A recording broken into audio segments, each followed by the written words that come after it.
In the vast silence of space, a grand assembly hall buzzed with tension.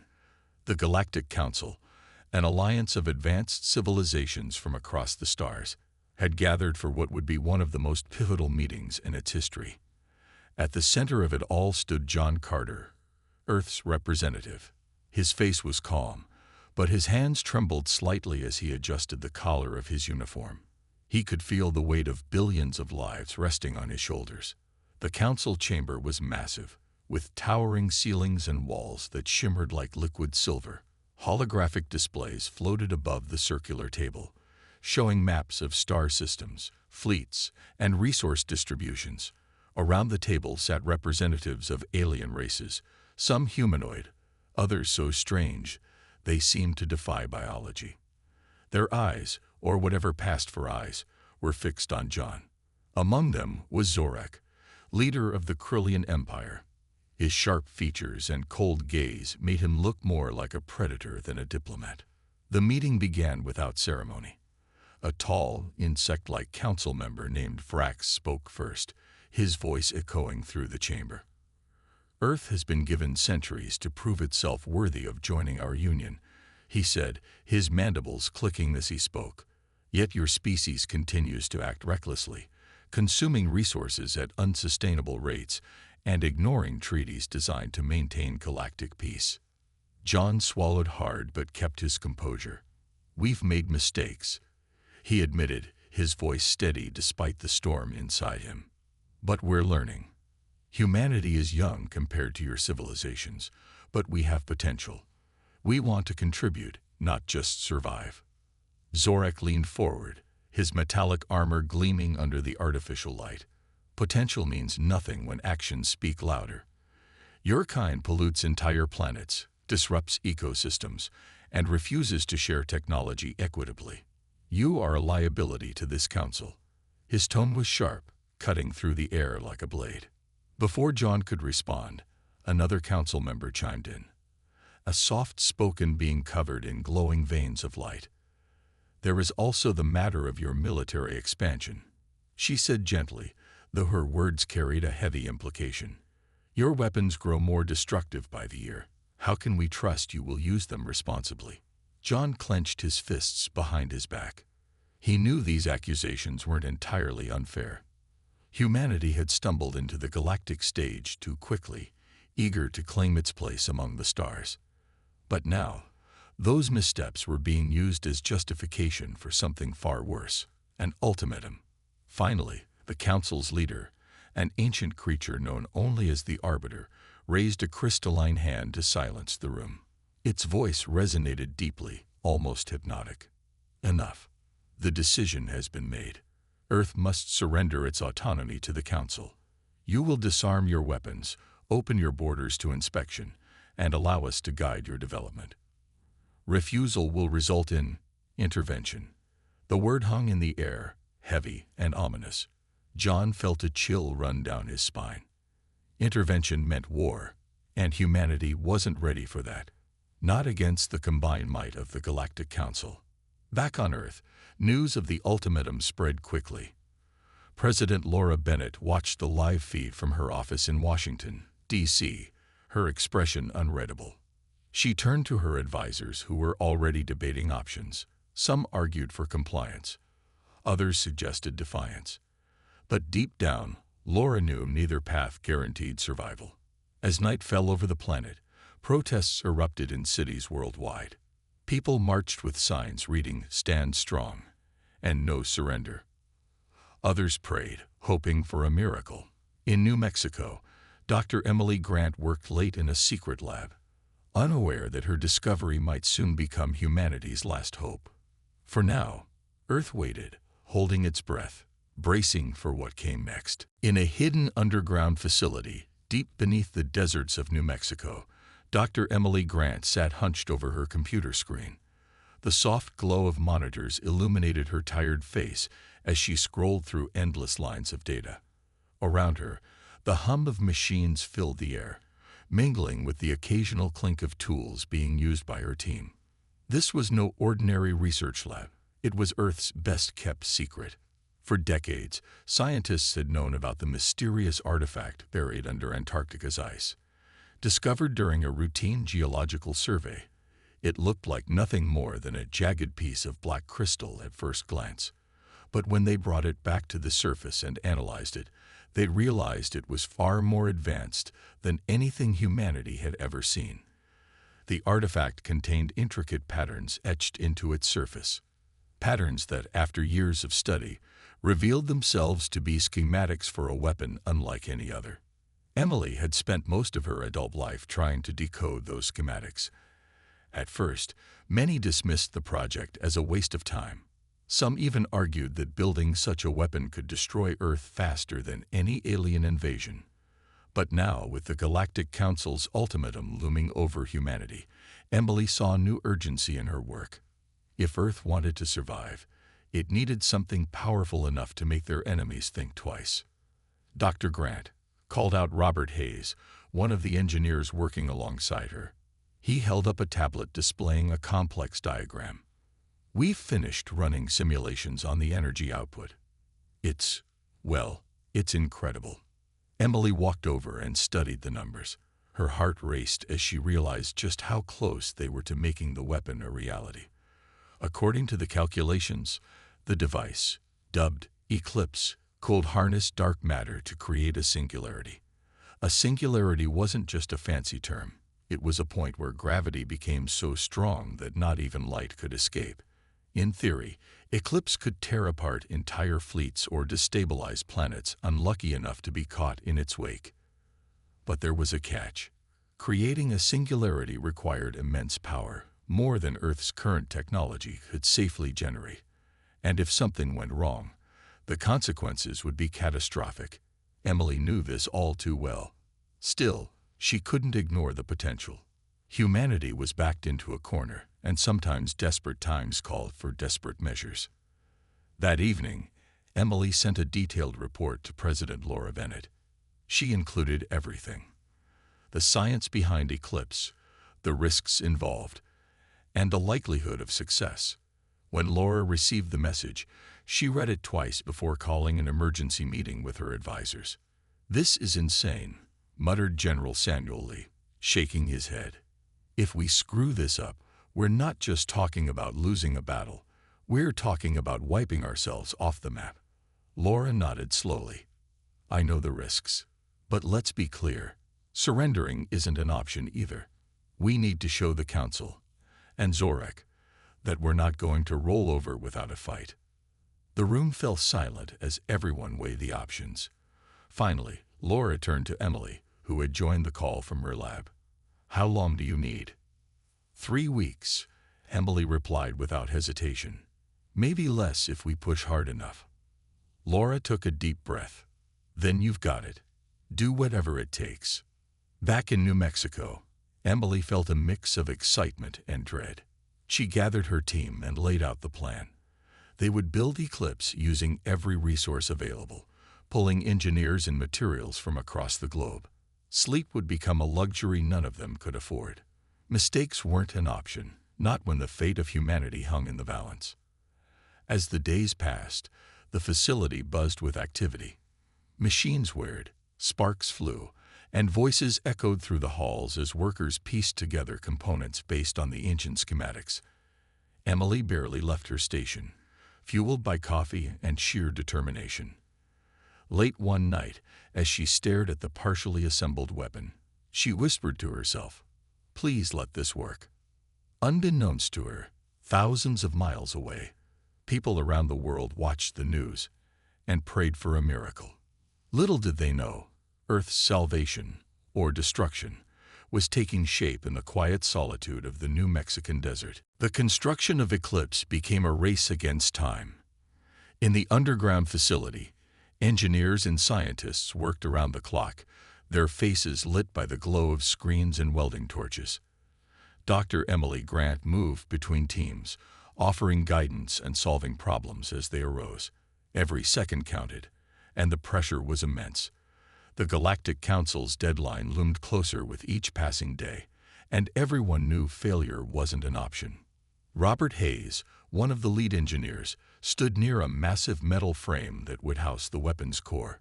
He wiped sweat from his brow and called out to his team. "We need to reinforce this section," he said, pointing to a part of the structure. "If it can't handle the energy surge, we're looking at a meltdown." His words sent a ripple of unease through the group, but no one stopped working. They had been warned about the risks, yet here they were, pouring every ounce of effort into building something that could either save Earth or doom it entirely. Samantha Lee, another engineer, joined Robert, holding a tablet filled with data. "The simulations show we're close," she said, "but we still need more precision. One wrong calculation and—" "I know," Robert interrupted, his voice firm but calm. "Let's double-check everything." Twice. Meanwhile, in Washington, D.C., President Laura Bennett faced growing unrest. News of the Council's ultimatum had spread like wildfire, sparking protests and debates across the globe. Some argued that humanity should surrender peacefully, hoping for mercy. Others demanded resistance, believing that giving up Earth's autonomy meant losing its soul. Laura listened to both sides during meetings with world leaders, her expression unreadable. "We have no choice," she finally said, addressing a room full of anxious advisors. "If we back down now, we'll always be seen as weak. We've already started building Eclipse. It's our best shot." Not everyone agreed. General Samuel Lee voiced his concerns again. "Madam President, I understand why we're doing this, but the risks are enormous. If Eclipse fails, or worse, if it backfires, we'll lose far more than just the war. We might destroy ourselves before the enemy even gets here." Laura nodded, acknowledging his point. "I hear you, General. But sometimes, taking a risk is better than doing nothing at all. Humanity has survived because we adapt, because we fight. And right now, fighting is exactly what we need to do." Back in New Mexico, progress on Eclipse continued despite the mounting challenges. One night, Emily stayed late, staring at the partially completed device. It looked like a mix of human ingenuity and alien technology, a sleek, metallic shell surrounding a glowing core. She felt a strange sense of awe, knowing that this machine might change the course of history. But awe quickly gave way to doubt. What if it didn't work? What if they unleashed something they couldn't control? Her thoughts were interrupted by a soft knock on the door. Samantha entered, carrying a clipboard. "Dr. Grant, we've finished testing the power conduits," she said. "Everything checks out. But there's something else." Emily turned to face her, concern etched on her face. "What is it?" Samantha hesitated before speaking. "Some of the workers are getting nervous. Rumors are spreading about what happens if Eclipse goes wrong. People are scared." Emily sighed, running a hand through her hair. "I don't blame them," she admitted. "This isn't just another project. It's humanity's last hope. But fear won't help us finish it. Tell the team to focus on the task at hand. We'll deal with the rest later." As Samantha left, Emily returned to her work, determined to push forward. Outside, the world kept spinning, oblivious to the monumental effort happening beneath the desert sands. Cities buzzed with activity, families went about their lives, and children played under the stars. None of them knew that a small group of scientists and engineers was racing to build a weapon that could determine whether those stars would shine over Earth much longer. Days turned into nights, and the facility remained alive with purpose. Each bolt tightened, each wire connected, brought them closer to completing Eclipse. Despite the odds, despite the fear, they pressed on. For Earth, there was no turning back. The Krillian fleet was closing in, and Earth's leaders knew they had to act quickly. While engineers worked tirelessly on Eclipse, President Laura Bennett ordered a daring attempt at diplomacy. She called Captain Michael Drake and diplomat Sarah Adams to her office in Washington, D.C., where she outlined their mission. Board the spaceship Aurora and meet with Zorek, leader of the Krillian Empire, in hopes of negotiating peace. Michael and Sarah exchanged uneasy glances. They both understood the odds were against them. The Krillians weren't known for their patience or mercy, but it was worth a try. If they could buy even a few extra days for Eclipse to be completed, their mission would be a success. The next morning, the Aurora launched from a hidden spaceport in Nevada. It was a sleek, silver vessel equipped with state-of-the-art technology, though everyone aboard knew it wouldn't stand a chance in combat against the Krillian Armada. As the ship hurtled through space, Michael sat in the cockpit, his hand steady on the controls. Behind him, Sarah reviewed notes for the upcoming negotiations, her brow furrowed in concentration. "We're approaching their flagship," Michael announced after several tense hours. On the view screen, the Krillian command ship loomed large, a monstrous structure bristling with weapons and glowing with ominous red lights. It looked more like a fortress than a spacecraft. The Aurora docked without incident, and Michael and Sarah stepped onto the alien vessel. They were greeted by two towering Krillian guards, their armored bodies gleaming under harsh fluorescent lights. The air smelled metallic, and the temperature was colder than expected. Sarah shivered but kept her composure as they were led to a grand chamber. Zorak awaited them, seated on a throne-like chair made of polished black stone. His sharp features and piercing eyes made him look every bit the ruthless warlord he was rumored to be. "You have nerve coming here," he said, his voice low and menacing. "What do you want?" Sarah stepped forward, her voice calm but firm. "We've come to discuss peace. Humanity doesn't wish to fight. We believe there's a way to resolve this conflict without bloodshed." Zorak let out a cold laugh, leaning back in his seat. "Peace? Your kind has shown nothing but arrogance since joining the Galactic Council. You pollute, you take, and you refuse to follow the rules set before you. Why should I spare your planet?" Michael spoke up then, his tone measured but direct. "Because destroying us won't solve anything. War will cost you resources, ships, and lives. Isn't it better to find another solution?" For a moment, Zorak seemed to consider their words. Then his expression hardened. "Your arguments mean nothing. You are weak, and weakness deserves no mercy." He waved a hand dismissively. "Leave. This meeting is over." As they turned to go, one of Zorak's advisors leaned in and whispered something in his ear. Zorak's gaze narrowed as he studied Michael and Sarah. "Wait," he said suddenly. "I hear rumors of a weapon you're building. Is it true?" Sarah froze, unsure how to respond. Michael stepped in front of her protectively. "Rumors are just rumors," he said evenly. "But if you attack Earth, you'll see firsthand what humanity is capable of." Zorak's lips curled into a sneer. "Empty threats. Very well. Go back to your dying world. Tell them their time is running out." The guards escorted Michael and Sarah off the ship, leaving them shaken but alive. Once back aboard the Aurora, Sarah slumped into a seat, her face pale. "That went worse than I expected," she muttered.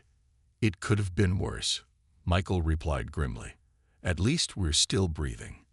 Now we know what we're dealing with." As the Aurora sped back toward Earth, Michael transmitted a report detailing everything they'd learned about the Krillian fleet, its size, its formations, and its defenses. Back home, the news only deepened the sense of urgency.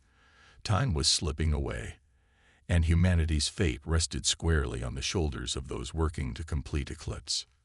In the quiet moments between jumps through hyperspace, Michael stared out at the endless expanse of stars. For the first time, he felt the weight of just how small Earth truly was in the vastness of the galaxy. But he also felt a flicker of hope. Hope that somehow, against all odds, humanity might prove itself stronger than anyone thought possible. The final stages of Eclipse's construction were underway, and the atmosphere in the underground facility was electric with tension. Dr. Emily Grant stood near the heart of the machine, her eyes scanning the rows of monitors displaying data streams and energy readings. Around her, engineers and technicians scrambled to complete the last connections. The weapon was massive, a towering structure that hummed softly as it powered up for its first test. Despite the chaos, Emily felt a strange sense of calm. They had done everything they could. Now, It was time to see if it would work. "Core temperature is stable," called out Robert Hayes, his voice steady despite the pressure. He was stationed at a control panel, monitoring the delicate balance of energy flowing into the device. Dark matter containment field holding at 98%. Samantha Lee nodded from another station, her fingers flying over her keyboard. "All systems are green. Ready to initiate sequence on your mark, Dr. Grant." Emily took a deep breath. "Begin countdown." 10 seconds. The room fell silent except for the automated voice counting down from 10. Each number echoed like a heartbeat, filling the space with anticipation. When the countdown reached 0, Emily pressed the activation button. For a moment, nothing happened. Then, with a low rumble, the machine came to life. A brilliant beam of light shot upward from the core, piercing through the ceiling of the facility and into the sky above. The ground trembled slightly as the singularity began to form, a swirling vortex of energy that seemed to warp the very fabric of space around it. Everyone watched in awe, their faces reflecting both wonder and fear. But then something went wrong. Alarms blared as warning lights flashed across the control panels. "Energy spike," shouted Samantha, her voice rising in panic. "The containment field is destabilizing." Emily's heart raced as she rushed to her station. "Shut it down. Abort the sequence now." Robert worked furiously to cut power, but the system wasn't responding. The vortex grew larger, its pull becoming stronger. Outside, the effects were immediate. Trees bent unnaturally toward the facility, and nearby buildings cracked under the strain. In Alaska, where the weapons test site was located, entire sections of land began to shift and collapse into the growing anomaly. "We're losing control," Emily yelled, her hands trembling as she typed commands into her terminal. "Divert auxiliary power to the dampening field." Finally, after what felt like an eternity, the vortex began to shrink. The shaking subsided, and the alarms silenced one by one. Exhausted, the team slumped against their stations, some sinking to the floor in relief. The test had been a partial success. The singularity had formed, proving the concept worked, but the instability had nearly caused disaster. President Laura Bennett received the report moments later. She listened intently as Emily explained the outcome, her expression unreadable. "You're telling me this thing almost destroyed part of our own planet?" she asked, her tone sharp. "Yes, ma'am," Emily replied, her voice tinged with guilt. "But we can fix it. We just need more time to recalibrate the systems and reinforce the containment field." Laura sighed deeply, rubbing her temples. "Time is the one thing we don't have. Zorek's fleet will be here within days." "I understand the risks," Emily said firmly. "But without Eclipse, we don't stand a chance. Let us try again." After a long pause, Laura nodded. "Do it, but make sure it works this time. We can't afford another mistake."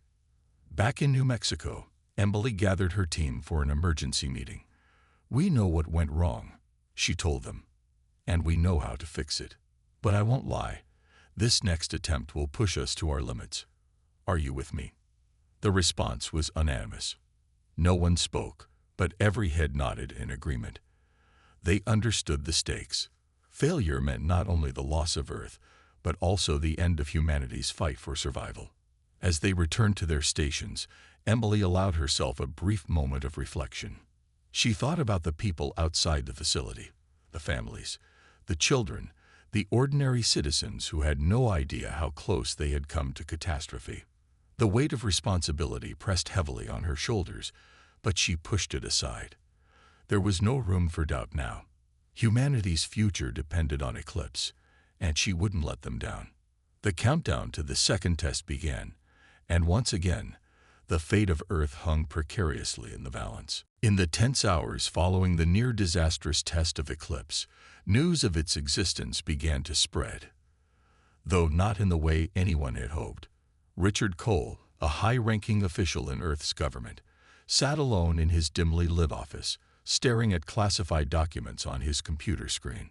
His mind raced with thoughts of self-preservation. He had always been ambitious, climbing the political ladder with ruthless determination. But now he faced a choice that could define his legacy, or end it. The ultimatum from the Galactic Council weighed heavily on him. Surrender seemed inevitable to Richard. Humanity couldn't win this fight, no matter how much they tried to believe otherwise.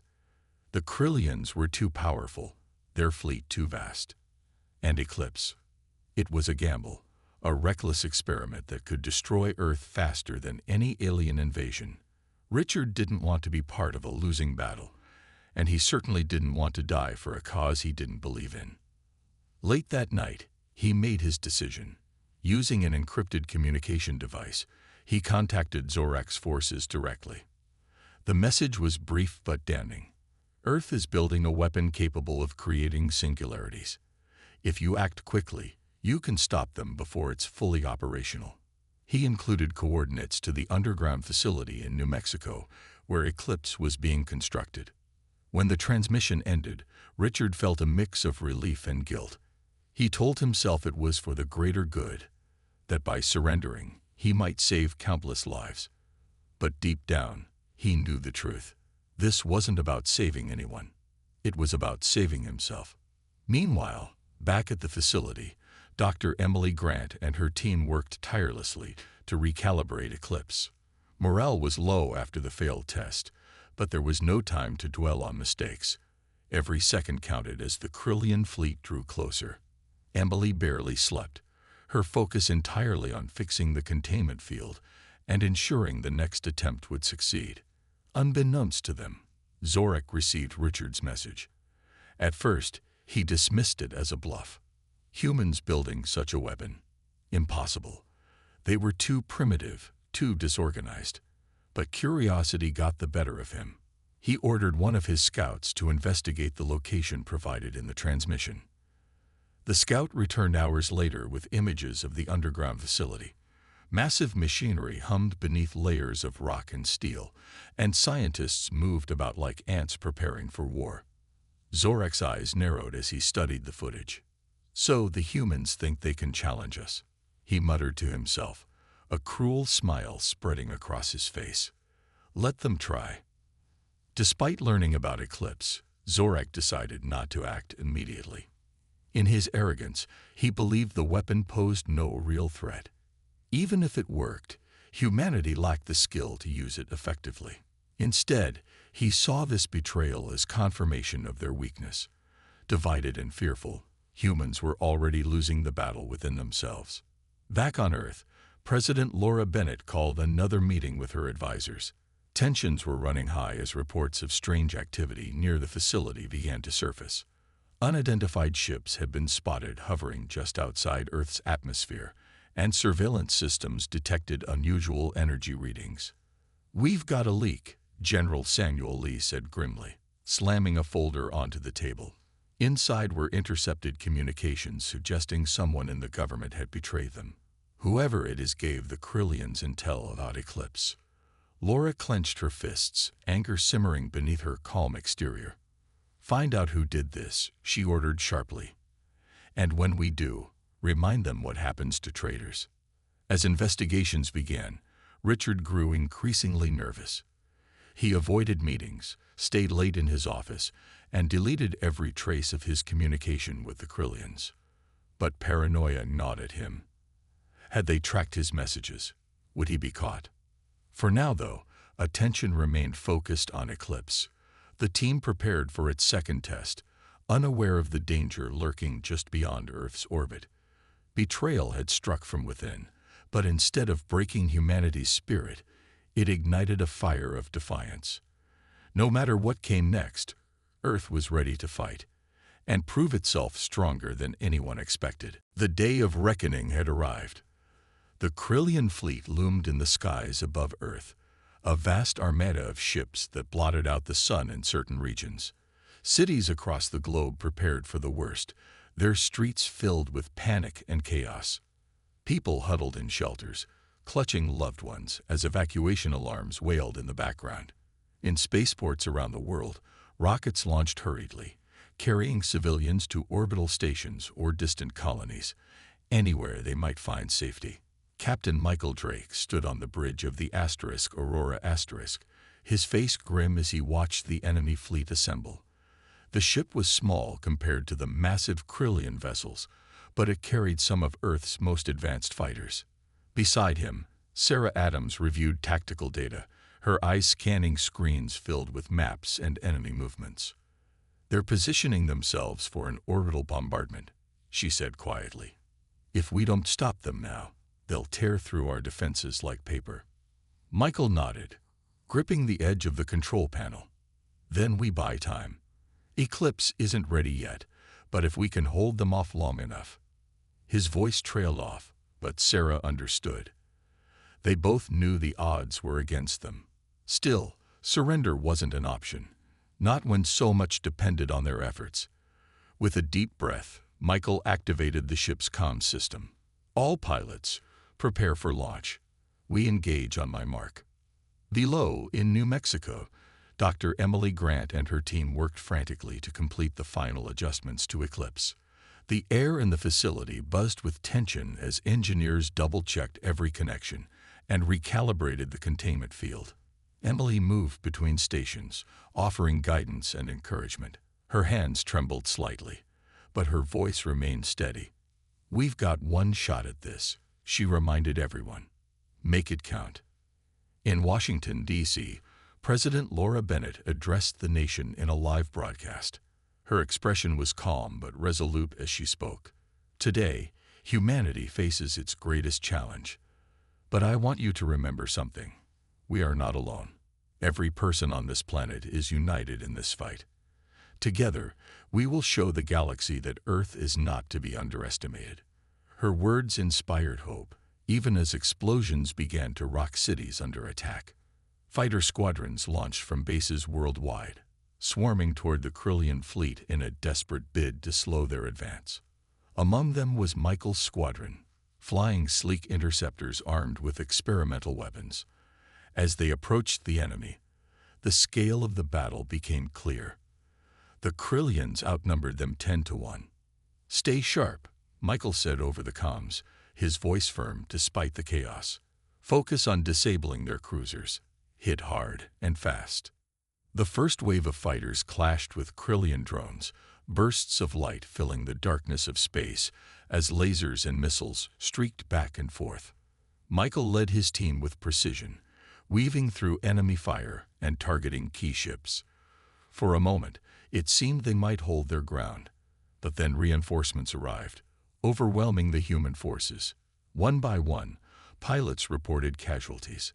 "Fox 3 down," came a voice over the comms. "I'm hit. Ejecting." Sarah clenched her fists, watching the battle unfold from the Aurora *. She wanted to help, to join the fight, but her role was to coordinate strategies and keep morale alive. "Hold the line," she urged. "Eclipse is almost ready." Back at the facility, Emily stared at the countdown timer. 10 minutes remained until activation. Outside, the sky darkened as debris from destroyed ships rained down on Earth's atmosphere. The hum of energy within Eclipse grew louder, vibrating through the walls of the chamber. Everyone held their breath, knowing failure wasn't an option. Suddenly, alarms blared. A scout reported incoming Krillian ships heading straight for the facility. "They know where we are," someone shouted. Emily's heart raced, but she didn't hesitate. "Seal all entrances. Activate the defense grid." Turning to her team, she added, "Keep working. We're not stopping now." As the enemy closed in, Michael received new orders. "Drake, your squadron needs to protect the facility at all costs," came the command over the comms. "Buy them time." Michael tightened his grip on the controls, determination burning in his eyes. "Roger that. All units, fall back to the facility. Let's give them the fight of their lives." With seconds ticking away, the fate of humanity rested on two fronts: the brave pilots fighting in space and the scientists racing to activate Eclipse. Neither side could afford to falter, not when everything hung in the balance. The final minutes felt like hours. In the underground facility, Dr. Emily Grant stared at the countdown clock as it ticked down to 0. Her heart pounded in her chest, each second stretching endlessly. Around her, engineers worked furiously, their hands moving with precision despite the chaos erupting above ground. Outside, explosions rocked the desert, shaking the walls of the chamber. The Krillian ships had arrived, their weapons tearing into Earth's defenses. "We've got incoming," shouted one of the technicians, his voice cracking under the strain. A loud boom echoed through the facility as a direct hit struck nearby, causing dust to rain from the ceiling. Emergency lights flickered on, bathing the room in a red glow. Emily ignored the noise, her focus entirely on Eclipse. "Power levels are stable," she called out, checking the readings on her monitor. "Containment field holding at 100%. Standby for activation." Robert Hayes stood beside her, gripping the edge of the control panel. His face was pale but determined. 3 minutes to go," he said, his voice steady despite the fear gnawing at him. "Let's make sure this works." Above them, Captain Michael Drake and his squadron fought desperately to protect the facility. The skies were filled with streaks of light as fighters clashed with Krillian drones. Michael's interceptor darted through the chaos, dodging enemy fire while targeting key ships. His comm crackled with updates from other pilots, some triumphant, others tragic. "Fox 7 down. Repeat, Fox 7 is gone," came a panicked voice over the channel. Michael gritted his teeth, pushing aside the grief that threatened to overwhelm him. "Stay focused," he barked. "Protect the facility. That's all that matters now." Back inside, Sarah Adams monitored the battle from the Aurora's asterisk bridge, coordinating the remaining forces. Her eyes scanned the tactical display, watching as human ships formed a protective ring around the facility. They were outnumbered and outgunned, but their resolve never wavered. "Hold the line," she urged, her voice firm. "Eclipse is almost ready." In the facility, the countdown reached 30 seconds. Emily took a deep breath, her fingers hovering over the activation button. "Everyone brace yourselves," she warned, glancing at her team. "This is it." As the timer hit 10 seconds, the hum of energy within Eclipse grew louder, vibrating through the floor beneath their feet. Alarms blared outside as another Krillian missile struck dangerously close, sending shockwaves through the structure. Dust and debris rained down, but no one stopped working. 5, 4, 3. Emily counted aloud, her voice trembling slightly. Outside, Michael spotted a massive Krillian cruiser descending toward the facility, its cannons charging for a devastating strike. He knew they wouldn't survive another direct hit. With no time to think, he steered his interceptor straight at the cruiser, firing everything he had. 2, 1. Michael's ship slammed into the cruiser just as Emily pressed the activation button. For a split second, there was silence. Then a blinding flash erupted from the facility, shooting upward into the sky. The beam of energy expanded rapidly, creating a swirling vortex that engulfed the Krillian fleet. From the Aurora, Sarah watched in awe as ships were torn apart, caught in the Singularity's immense gravitational pull. The once mighty Krillian armada disintegrated before their eyes, reduced to nothing more than scattered fragments of metal and dust. Even Zorak's flagship, the largest and most formidable vessel, crumbled under the force of Eclipse.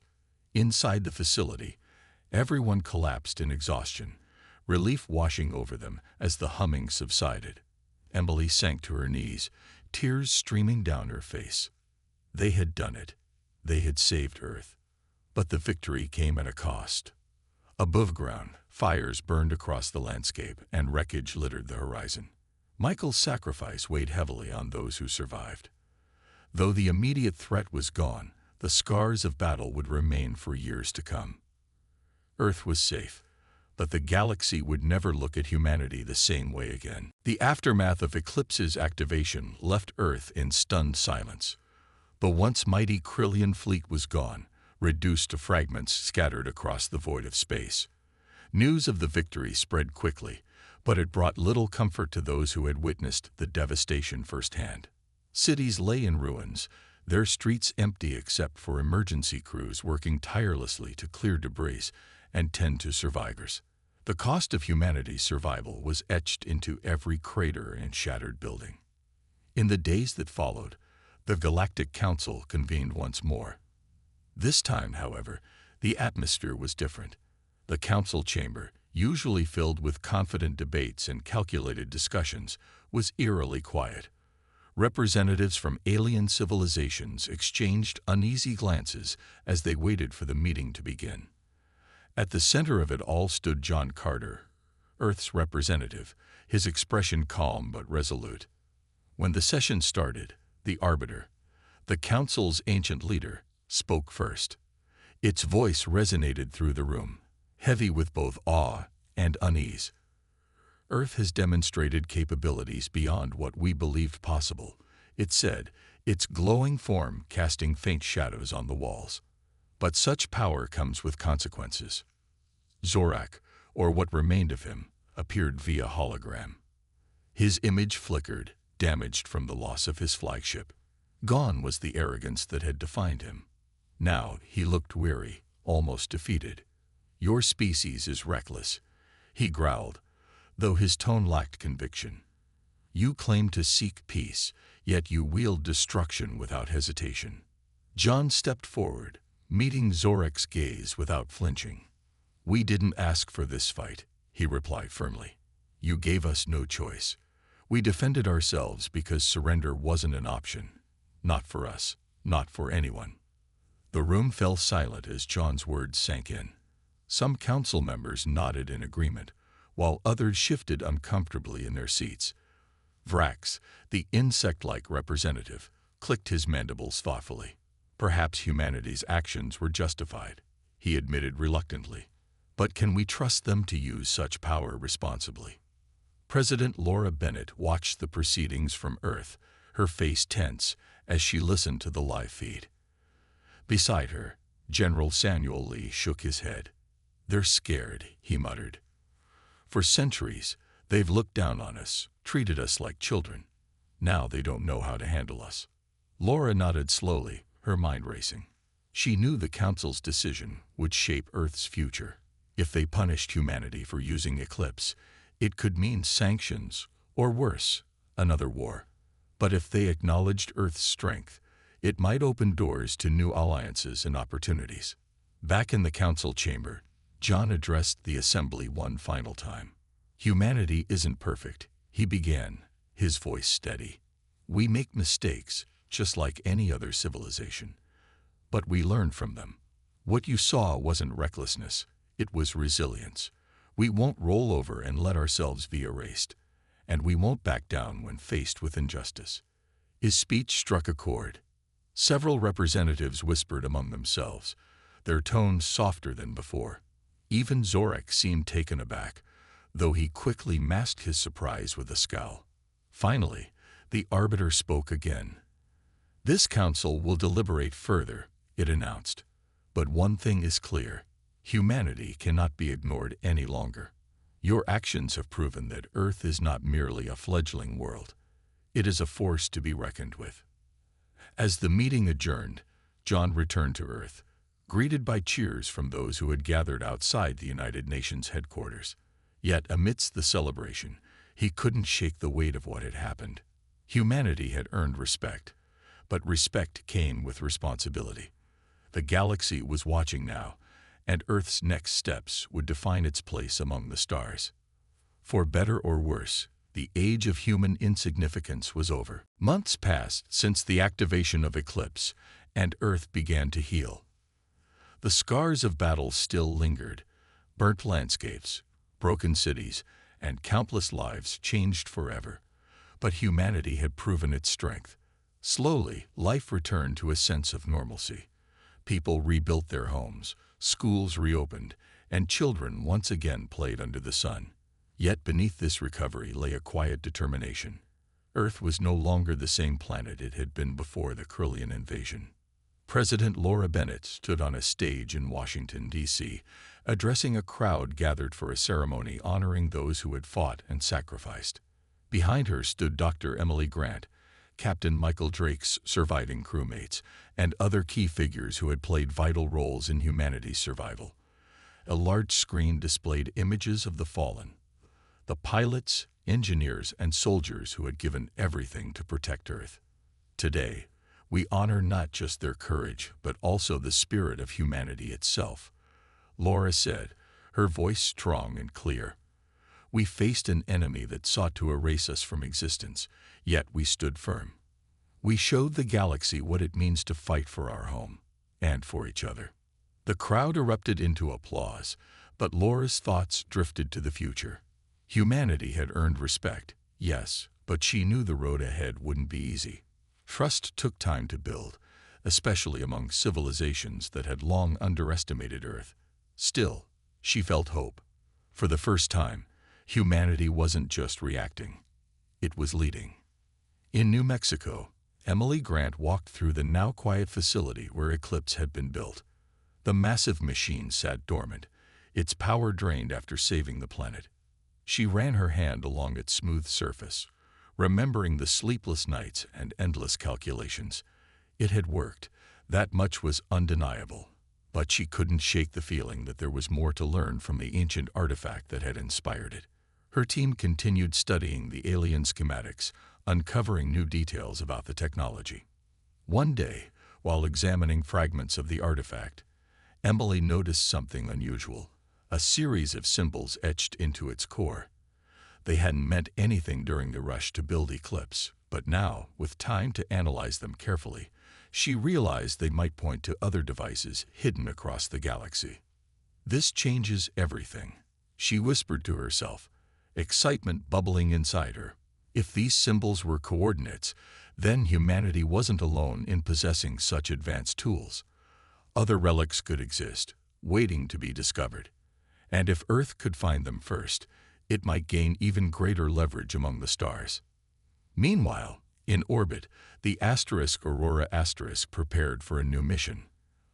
Under Sarah Adams' leadership, the ship would embark on exploratory voyages to map nearby star systems and establish contact with alien races willing to negotiate peace. Diplomacy, not destruction, would guide humanity's next steps. As the months turned into years, Earth transformed. Once seen as primitive and reckless, humanity earned grudging admiration from some corners of the galaxy. Trade agreements were signed, cultural exchanges began, and Earth joined scientific collaborations that pushed the boundaries of knowledge. But challenges remained. Not all alien civilizations welcomed humanity's rise, and tensions simmered beneath the surface. Late one night, Emily sat in her lab, staring at a holographic map of the galaxy. The symbols from the artifact glowed faintly on the display, marking potential locations of other ancient technologies. She smiled softly, knowing the journey ahead would be long and uncertain. But for the first time, Earth wasn't just reacting to threats, it was stepping boldly into the unknown. Humanity had survived its darkest hour. Now it faced a brighter future, one filled with risks, discoveries, and endless possibilities. As Emily powered down her equipment and left the lab, she glanced up at the stars. Somewhere out there, answers awaited, and Earth was ready to find them.